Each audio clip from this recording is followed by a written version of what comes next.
Friends, this is Ben Grauer. Think upon these words, once spoken by a great statesman. The health of the people is really the foundation upon which all their happiness and all their powers as a state depend.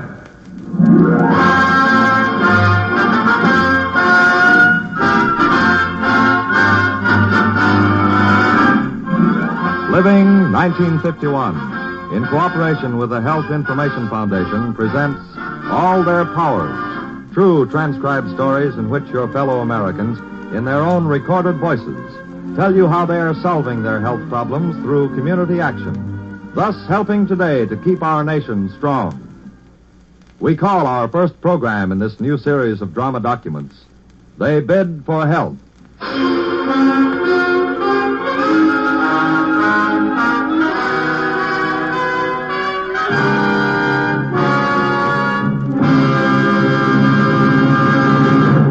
Your narrator, Ben Grauer. Greetings, America.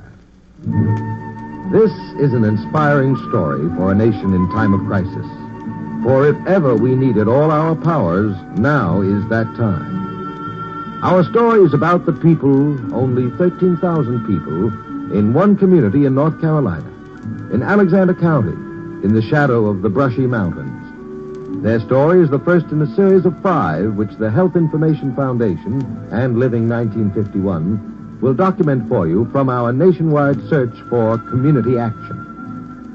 And now, as we visit Alexander County, North Carolina, let's set our scene with the words of a man whom everyone there regards as neighbor, one of North Carolina's favorite radio personalities, the widely popular Grady Cole. Here you had some of the finest people that will ever breathe the free air of the Lord. A determined people. A people who do not believe that the world owes them a living. Rather, that they owe the world for the privilege of living in the freedom of their fathers and forefathers. And these people, our heroes and heroines whom Grady Cole describes, what of their lives and character? These people live a wholesome, simple, God-fearing life. There is no acting unless you bring it with you. As they grew their apples and tobacco, as they spun cotton in their mills, as they wove hose and made paper and sawed wood, they began to feel that something was missing, a lack in their community that needed to be filled. Our county had no public health nurse, no school health program, no sanitary inspector, no health program of any kind. We were convinced that we needed all these things. So Mrs. Elsie Connolly told us. For her own reasons, Mrs. George Carter, too, was quick to concur. As the wife of a dentist, perhaps I was a little better able to understand the heavy load on local doctors. While the doctors struggled to make the best of things, to this basic bone structure of truth, a survey added the flesh of facts. When I made a health census of a section of Alexander County whose children I had taught for a good many years, practically everybody I talked to wanted a hospital for Alexander County.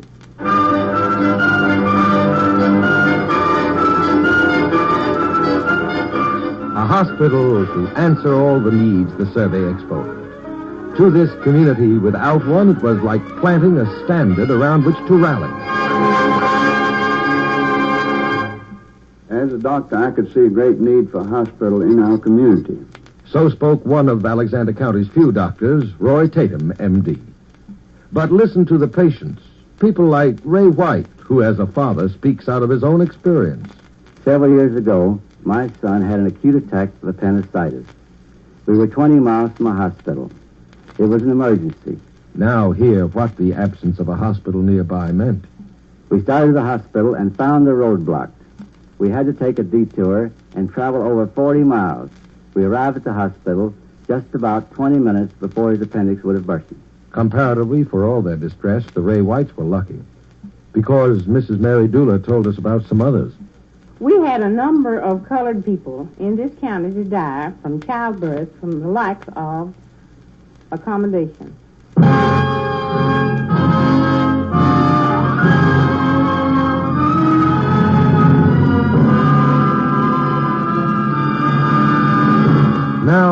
Upon such health problems as these, throughout the nation, our lawmakers had brought to bear the Hill-Burton Act, an act designed to help small and needy communities in financing hospital facilities if the state and local community would share the cost. To implement this act, North Carolina had appropriated funds and created a medical care commission. As it happened, Alexander County was represented in the legislature by Mrs. R.S. Ferguson of Lalladoon, and her neighbors knew she had the interest of her district at heart. As Mrs. Connolly remembers it, about this time, several of us came to see Mrs. Ferguson to discuss the possibility of our little county getting any of the money that was being appropriated for hospitals. Alexander County being small and a poor county, in short, we wanted to know if there was a chance for us. a mother herself, Mrs. Ferguson often worried about the lack of a hospital close by for her children. She listened closely as hardware merchant Henry Miller gave voice to what was troubling the group.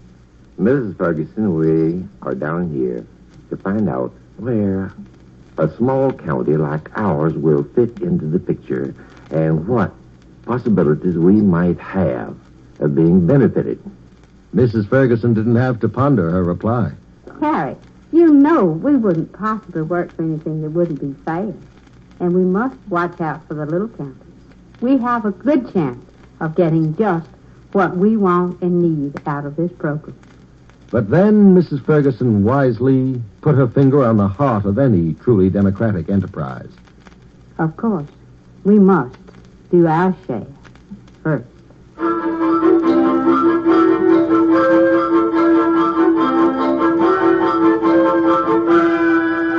Do our share first. This was advice that a community of independent-minded Americans could understand. This was a road they would know how to travel. So they adjourned to lay their plans, accepting without question the truth that governments, like heaven, best help those who help themselves. I was the chairman at the first public meeting that was called to formulate plans to secure a hospital for Alexander County. That's Sam Poole, mayor of Taylorsville. At this first meeting, we had the citizens representing each township in Alexander County. The leading citizens who didn't waste any time in taking action. We decided to send a group to the Medical Care Association in Raleigh to know just what we would have to do to get the hospital for Alexander County.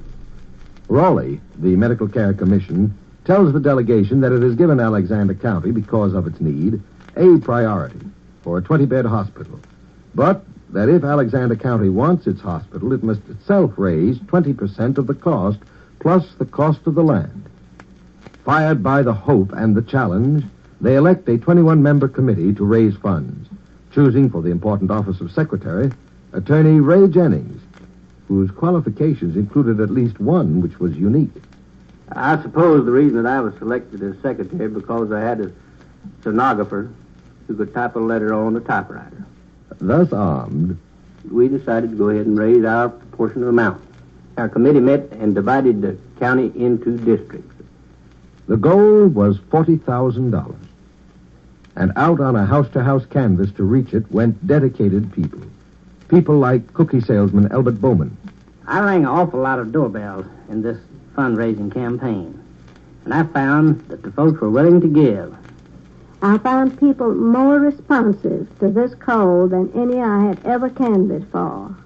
After 9 months of canvassing, Mr. Jennings, assisted by his girl Friday at that typewriter, reported cash and pledges totaling $40,000. And furthermore, Not a single penny of the money that we collected for the hospital went into defraying expenses of raising the money, like postage, which cost anywhere from $70 to $100 come out of our own pockets.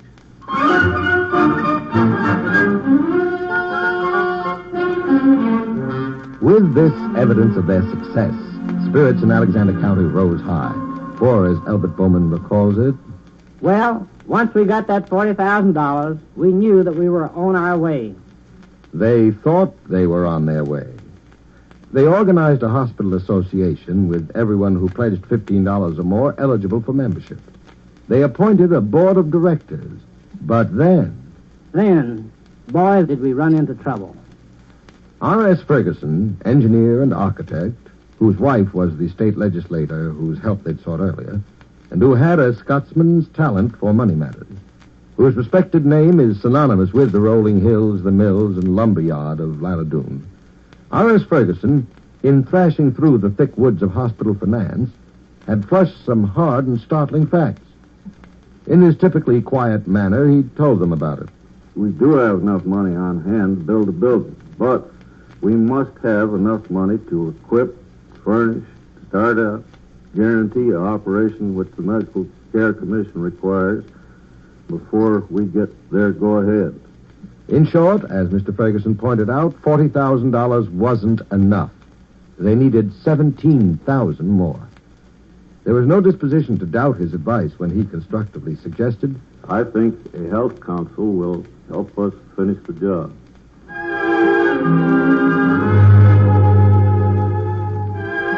What did he mean by a health council, America? Health councils throughout North Carolina were then being proposed by the Medical Society and the Good Health Association to crystallize a statewide attack on health problems. All health problems, not only hospital needs.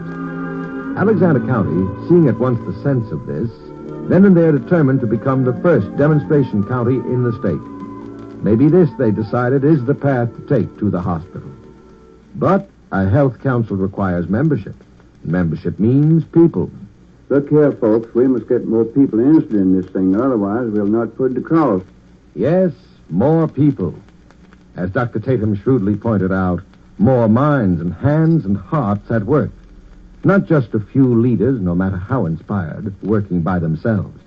People, all kinds of people, neighbors, the whole community working together, each to make the dream a personal dream, yet a common dream. Quietly, plans went forward for the biggest mass meeting Alexander County had ever seen. I presided at the mass meeting that night. That's Mrs. George Carter. You'll hear more from her later. Listen first to Agnes Watts, the county home demonstration agent, describe those who came. We had people there from all over Alexander County, including Sugarloaf Precinct, Little River Precinct, the Bethlehem Home Demonstration Club, the Principals Group, the Sulphur Springs Home Demonstration Club, the Taylorsville Precinct, the Tuberculosis Committee, the Lions Club, the Women's Club, and the Happy Plains PTA. Mrs. Carter recorded her recollection of the exciting occasion. Everybody was happy. Spirits were high. We went around the room asking each person there what they thought our number one health problem for Alexander County was. Almost every other person said, let's finish the hospital. Agreed, then. But how to do it? Swiftly suggestions came from the floor. Should they choose some name for themselves, a name that would carry favor with the state officials in Raleigh? It doesn't matter what we call this organization. We'll call it what we want to call it. Or perhaps they should draw up a constitution with bylaws and formal rules of procedure. Main thing that matters is for us to get to work and do something. All we need is a set of guiding principles. Thus did Alexander County voice its spirited independence of formal names and bylaws. The job was the thing. With faith in themselves to do for themselves, they got to the task at hand.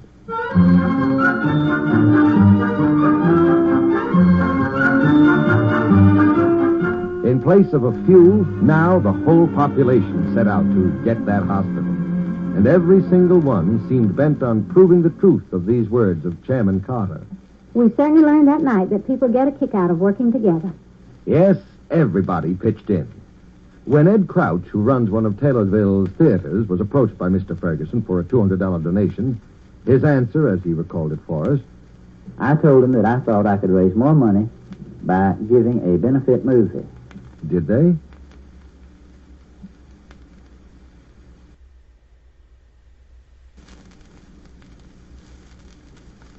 I turned this over to the school children of Alexander County, who sold $1,047 in theater tickets for that one day, all of which went to the hospital. While Mr. Crouch was busy with his movie benefit, down in the cotton mills, Uriah Chapman, disappointed in the first collection from his fellow employees, urged them on to greater sacrifice. If we're going to get enough money, we've got to dig down deeper and raise this. We kept saying to one another, dig a little deeper till we got the money.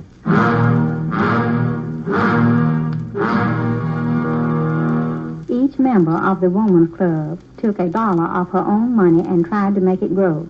Some turned that dollar into aprons, which they sold, and some turned it into cakes and pies. At the end of the year, we found that those dollars had grown into a good many more. I'm a Branch Scout, and I thought of the idea of getting the bassinet for the hospital. I asked Mother and Dad about it, and we collected $176, and we bought the hospital a bassinet and gave the rest of the money to the hospital by itself. We organized the Negro Affairs Committee in order to furnish a room, and before we got through, we not only got the room, but we found ourselves interested in many other things. And, as if not to be outmatched by the efforts of his patients, one doctor, overworked as he was, found time as he went about the county on his calls to work upon a money-raising idea of his own. John, that old reaper over there is not doing you any good. It's worn out. What about donating to the hospital scrap drive? The good doctor's scrap drive was worth over $1,500 to the hospital.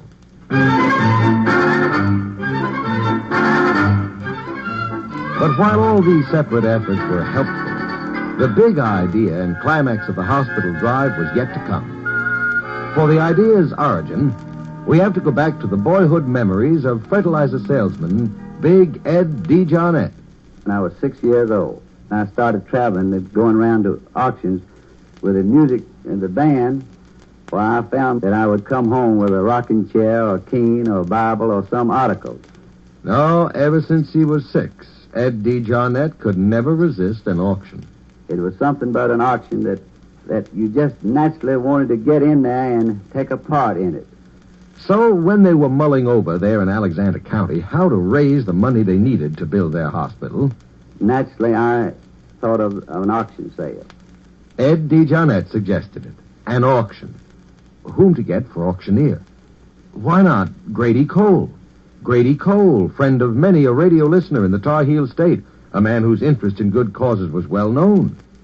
Ed DeJohnette was picked to extend the invitation. So I taken the sheriff of Alexander County and went to see Mr. Cole, and I had no trouble of selling him on the idea at all. With Grady Cole set, then on the appointed Saturday, as hundreds of men, women, and children from farm and city, from near and far, gathered on the courthouse square in Taylorsville, the Newton Conover High School band burst forth with music, and the fun began.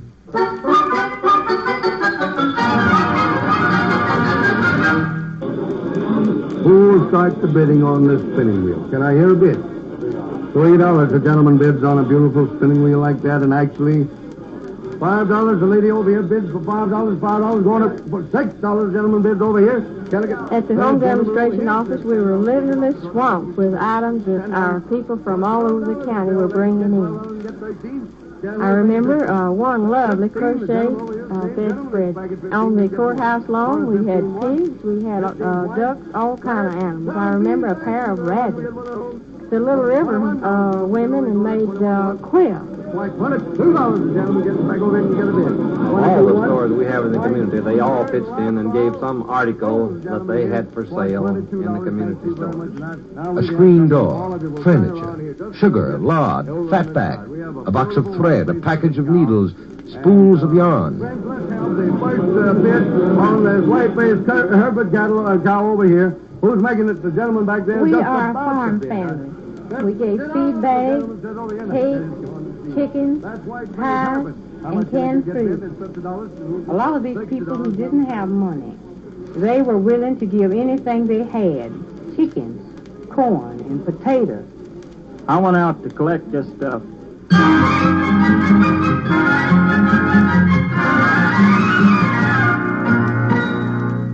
And even as Ned Price went out on his collections, people kept showing up with other things to sell. I gave cookies, naturally. I worked for a cookie company. My husband is a dentist, and to this auction, he gave a free teeth cleaning and extraction. I gave a duck myself.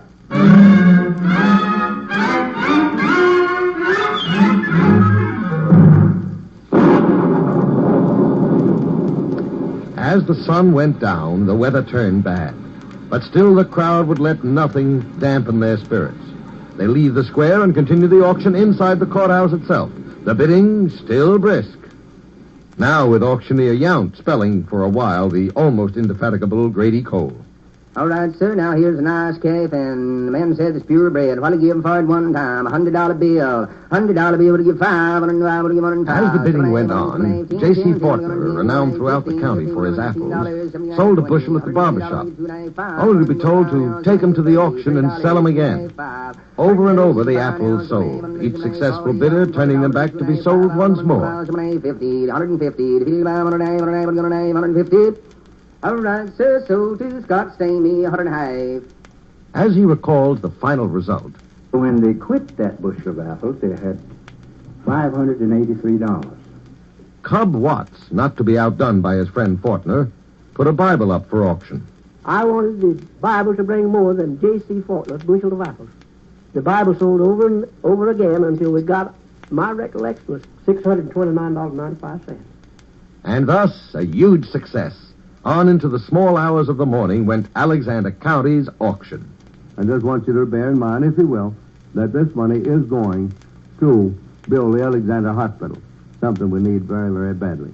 Something that people will silently thank you for many, many years to come. Well, let's get back to the bid.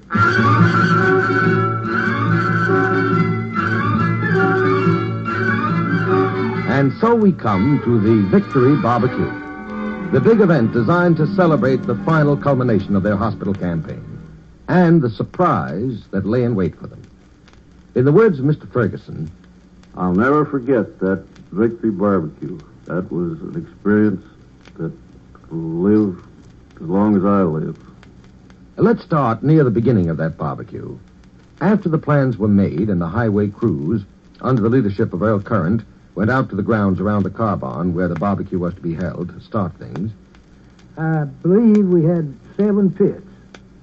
We burned those fires all day, and along about night, we pulled the fires out and put the wires over and put 700 pounds of pork shoulders on. Just as everything seemed to be going nicely. And a terrible rain came up. After we got our tarpaulins up to keep it dry, why, we were all soaked to the skin. Elsewhere, too, in the home of R.S. Ferguson, where the board of directors were meeting, spirits were chilled. As Mrs. Ferguson, returning from a shopping trip, recalls it. When I got home, the house was in an awful turmoil. I've never seen such a sunk crowd. It was awful. Why? Well, her husband had just opened the envelopes that contained the sealed bids for the construction of the hospital. It was hard to find the words, but he had to do it, had to tell his fellow members of the board. The figures that we got, they add up to a lot more money. Means that we cannot build it with the money we have. So we're short $23,500. Short. After all their sacrifice and all their struggles, all the enthusiasm of the auction, not to have quite enough money to build a hospital after all. And, irony of ironies, a Victory Barbecue scheduled for that very night. In the words of Cub Watts, we were at a loss to know what to do. And we didn't know what to tell the people the truth about it or what to do. That night, when the pork shoulders were eaten and the dessert all gone, and the still innocent victory-celebrating audience was called to attention, Ray White, chairman of the board of directors, got to his feet. The same Ray White who once had raced death to get his appendicitis-stricken son to a hospital miles away. These, in his own voice, are the words he spoke. Folks, we know you're here to celebrate a victory. The victory of our Alexander County Hospital campaign. Well, we've decided it's only fair to tell you that when we opened the bids today, we found that cost has risen and the estimates considerably exceed the money we've raised. We shouldn't let the contracts. Well, we're going ahead and let the contracts anyway, because we have faith in the people of Alexander County. We've proved to ourselves that we'll raise this money. We've proved that we won't give up.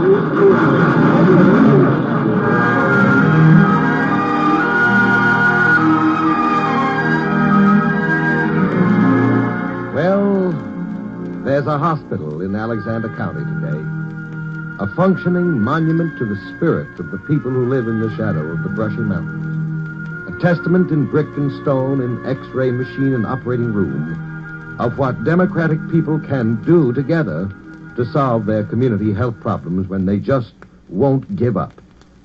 They're proud of their hospital. In fact, have written a booklet to tell others of the plans and effort that went into its building. But the presence of this hospital does not mean that the people there look upon their common job as finished. They recognize very well that if they continue to enjoy its blessings, they must continue their support and volunteer effort. How well they realize this is apparent in these words of R.S. Ferguson. The county commissioners have authority under the Medical Care Act to levy up to 10 cents to take care of a deficit in a public hospital. But not for the independent people of Alexander County. We do not like that way. We think the hospital should be supported in the same manner in which it was built.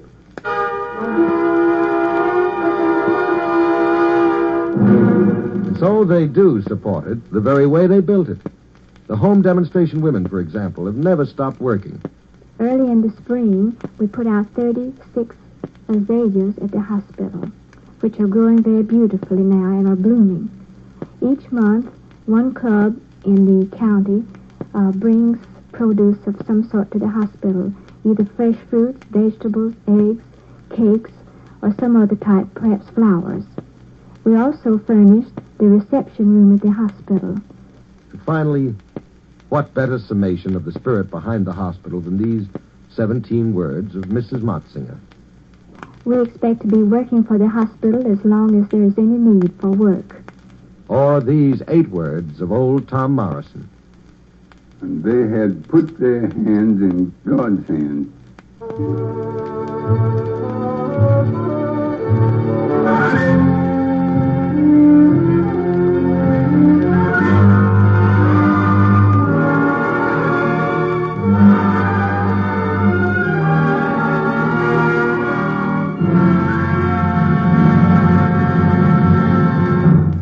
The Health Information Foundation has joined the National Broadcasting Company in bringing you this story of a successful bid for health, because its founders believe that any community can, like the people of Alexander County, through initiative and faith, and through working with one another, solve many of their health problems.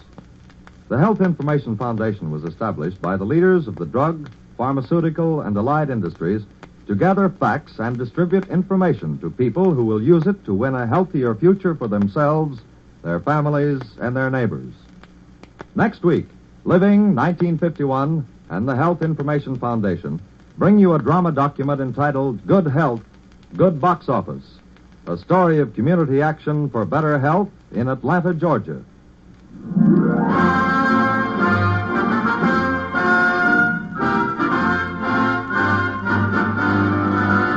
All Their Powers is transcribed for NBC and the Health Information Foundation by the Program Unit for Living 1951. Ben Grauer, narrator. Wade Arnold, producer and editor. Edward King, director. Lou Haslam, writer. And Charles Beardsley, engineer. Our thanks to the staff of NBC's affiliate, WSOC, Charlotte, North Carolina, for their assistance in the field. Listen next week to our story of Atlanta. Good health, good box office.